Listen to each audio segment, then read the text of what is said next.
जय हिंद दोस्तों, current affairs today's में आपका स्वागत है। और दोस्तों आज है 29 जुलाई 2021 और 29 जुलाई 2021 से जितने भी करेंट अफेयर्स के क्वेश्चन हैं जो राष्ट्रीय एवं अंतर्राष्ट्रीय स्तर के हैं उसको आज हम डिस्कस करेंगे। और दोस्तों इस वीडियो का अगर आप PDF डाउनलोड करना चाहते हैं तो हमारे टेलीग्राम चैनल से डाउनलोड कर सकते हैं। टेलीग्राम एप्लीकेशन में सर्च कीजिए CA टुडेज और चैनल को ज्वाइन कीजिए। वहाँ पे आपको सारे दिन का PDF मिल जाएगा, हिंदी और इंग्लिश दोनों लैंग्वेज में। साथ ही आप मंथली PDF भी डाउनलोड कर सकते हैं और मंथली PDF का लिंक टेलीग्राम के अलावा दोस्तों वीडियो के डिस्क्रिप्शन बॉक्स में भी दिया गया है। जनवरी से लेकर जून तक का आप वहां से भी डाउनलोड कर सकते हैं। और दोस्तों इस वीडियो के लास्ट में मैंने रिवीजन का 2 प्रश्न रखा है जिसका आंसर आप लोगों को कमेंट बॉक्स में देना है, तो वीडियो अंत तक जरूर देखें। तो चलिए शुरू करते हैं। तो दोस्तों आज का पहला प्रश्न है, हाल ही में किस व्यक्ति को अलेक्जेंडर डेल रिप्पल पुरस्कार से सम्मानित किया गया है? तो अलेक्जेंडर डेल रिप्पल पुरस्कार से सम्मानित किए गए हैं विनय वधवार। ठीक है, बी ऑप्शन इसका सही हो गया। और दोस्तों भारत के प्रमुख हाइड्रोग्राफर वाइस एडमिरल विनय वधवार को हाइड्रोग्राफी और नॉटिकल कार्टोग्राफी के विषय में उनके नेतृत्व की मान्यता के लिए इस पुरस्कार को से सम्मानित किया गया है। और दोस्तों पुरस्कार से प्रश्न आया तो हाल ही में जितने भी पुरस्कार दिए गए हैं फटाफट रिवाइज करते हैं। तो doctor Raghu Ram association of surgeon of great Britain and Ireland की मानद फेलोशिप से सम्मानित होने वाले प्रथम भारतीय बन गए हैं। और हाल ही में वैदेही डोंगरे ने मिस इंडिया USA का खिताब जीता है। बांग्लादेशी नोबेल शांति पुरस्कार विजेता मोहम्मद यूनिस टोक्यो खेल में ओलंपिक लॉरेंस प्राप्त करेंगे। लुसियाना की 14 साल की जैला एडवांट गाटे अमेरिका की प्रतिष्ठित स्पेलिंग बी प्रतियोगिता 2021 जीतने वाली पहली अफ्रीकी अमेरिकी बन गई है। अंतर्राष्ट्रीय मुद्रा कोष के मुख्य अर्थशास्त्री गीता गोपीनाथ और नासा के वैज्ञानिक कमलेश लुल्ला उन 14 प्रवासियों में शामिल हुए हैं जिन्हें न्यूयॉर्क के कार्नेगी कॉरपोरेशन द्वारा सम्मानित किया गया है। हाल ही में कैपेगौड़ा अंतर्राष्ट्रीय एयरपोर्ट बेंगलुरु को वर्ष 2020 के लिए प्रतिष्ठित एयरपोर्ट काउंसिल इंटरनेशनल के महानिदेशक के रोल ऑफ एक्सीलेंस में शामिल किया गया है। हाल ही में एयर ट्रांसपोर्ट वर्ल्ड द्वारा Korean airlines of the year 2021 चुना गया है। हाल ही में RK सभरवाल को मंगोलिया के सर्वोच्च नागरिक पुरस्कार the order of polar star सम्मान से सम्मानित किया गया है। नेक्स्ट है दोस्तों, दिसंबर 2021 में बिम्स्टेक शिखर सम्मेलन का आयोजन किस देश में किया जाएगा? तो यह श्रीलंका में किया जाएगा। सी ऑप्शन सही हो गया। नाम है श्रीलंका का। तो चलिए इसके बारे में जानते हैं। तो श्रीलंका का लोकेशन अगर देखा जाए तो भारत के जस्ट नीचे श्रीलंका आप लोग सभी जानते होंगे। ठीक है, और इस साइड में देखिए तो श्रीलंका के इस साइड में मालदीव है, इधर आपको देख लीजिए सुमात्रा हो गया और उसके बाद मलेशिया हो गया, ब्रुनोई हो गया। ठीक है, और ये है श्रीलंका का फ्लैग। राजधानी श्री जयवर्धनेपुरा कुट्टे है। मुद्रा श्रीलंकाई रुपया है। प्रधानमंत्री महिंदा राजपक्षे, राष्ट्रपति गोटबाया राजपक्षे। 4 जनवरी 1948 को ब्रिटेन से आज़ाद हुआ है। यह चाय का निर्यातक देश है। इसे हिंद महासागर का मोती कहा जाता है। एलिफेंटा दर्रा जाफना को श्रीलंका के मुख्य भूमि से अलग करता है। श्रीलंका की सबसे लंबी नदी महावली गंगा है जिसकी लंबाई 335 किलोमीटर है। अगला प्रश्न है, हाल ही में किस देश ने तरल सोडियम और पिघलता हुआ नमक का उपयोग करके पहला स्वच्छ परमाणु रिएक्टर बनाने की घोषणा की है? तो ये चीन के द्वारा बनाया जाएगा। ए ऑप्शन इसका सही हो गया। चीन ने पहला प्रोटोटाइप रिएक्टर अगस्त में तैयार करने की घोषणा की है और पहला परीक्षण सितंबर 2021 में किया जा सकता है। 2030 तक एक पूर्ण पैमाने का वाणिज्यिक रिएक्टर तैयार हो जाने की उम्मीद है।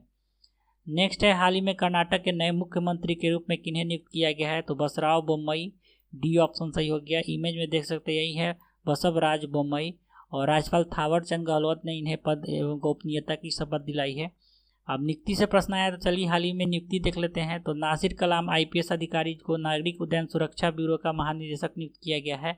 यूसुफ अली MA भारतीय व्यापारी को अबू धाबी में क्राउन प्रिंस मोहम्मद शेख मोहम्मद बिन जायद अल नहायन के द्वारा UAE की राजधानी से संचालित सभी व्यापारियों के लिए शीर्ष सरकारी निकाय का उपाध्यक्ष नियुक्त किया गया है।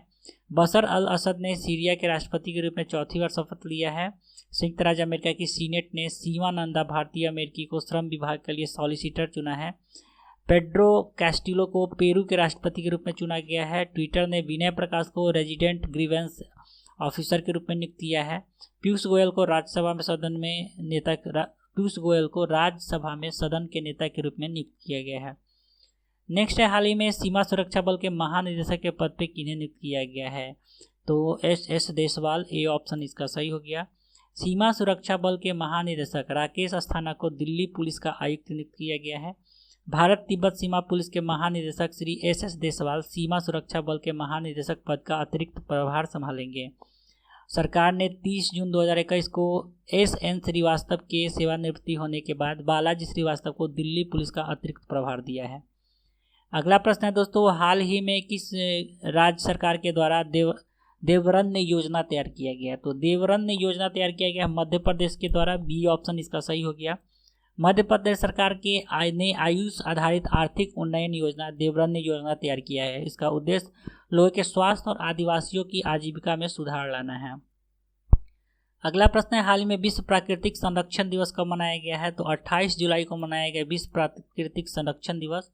इसके अलावा 28 जुलाई को मनाया गया है विश्व हेपेटाइटिस दिवस, जिसका विषय वस्तु है हेपेटाइटिस कांट वेट। अगला प्रश्न है, हाल ही में किस राज्य में स्थित हड़प्पा युग के महानगर धोलावीरा को यूनेस्को के विश्व विरासत सूची में शामिल किया गया है? तो यह गुजरात में है। डी ऑप्शन सही हो गया। गुजरात में अब तक 3 विश्व धरोहर स्थल था, जो कि था पावागढ़ के पास चंपानेर, पाटन में रानी की बाव और ऐतिहासिक शहर अहमदाबाद। अब दोस्तों हाल ही में और अन्य भी स्थलों को यूनेस्को के विश्व विरासत में शामिल किया गया है। तो देखिए, तेलंगाना में स्थित काकतीय रुद्रेश्वर रमप्पा मंदिर को यूनेस्को के विश्व विरासत में शामिल किया गया है। स्पेन में स्थित रेटिरो पार्क और इसके पास स्थित पेड़ों की पंक्तियां वाले पासेओ डेल प्राडो बुलेवार्ड को यूनेस्को के विश्व विरासत में शामिल किया गया है। चीन के emporium of the world in song yuan को विश्व विरासत की सूची में शामिल किया गया है। अगला प्रश्न है दोस्तों, हाल ही में किस कंपनी ने भारत में IZO वित्तीय क्लाउड प्लेटफॉर्म लॉन्च करने की घोषणा की है? तो टाटा कम्युनिकेशन के द्वारा किया जाएगा। ए ऑप्शन इसका सही हो गया। इसका उद्देश्य बैंकिंग और वित्तीय सेवाओं के क्षेत्र में संगठनों के प्रदर्शन और सुरक्षा को बढ़ावा देना है। नेक्स्ट है, हाल ही में नंद कुमार महादेव नाटेकर का निधन हो गया है। वह किस खेल से संबंधित खिलाड़ी थे? तो वह बैडमिंटन के प्रसिद्ध खिलाड़ी थे। सी ऑप्शन सही हो गया। इनके नाम कई रिकॉर्ड है, ठीक है, तो इनसे प्रश्न आने की संभावना ज़्यादा है। तो चलिए अन्य टॉपिक देखते हैं। तो इन्हें नंदू नाटेकर के नाम से भी जाना जाता था। 15 साल के कैरियर में उन्होंने 100 से अधिक राष्ट्रीय और अंतर्राष्ट्रीय खिताब जीते, जिसमें से 6 राष्ट्रीय एकल खिताब भी शामिल हैं।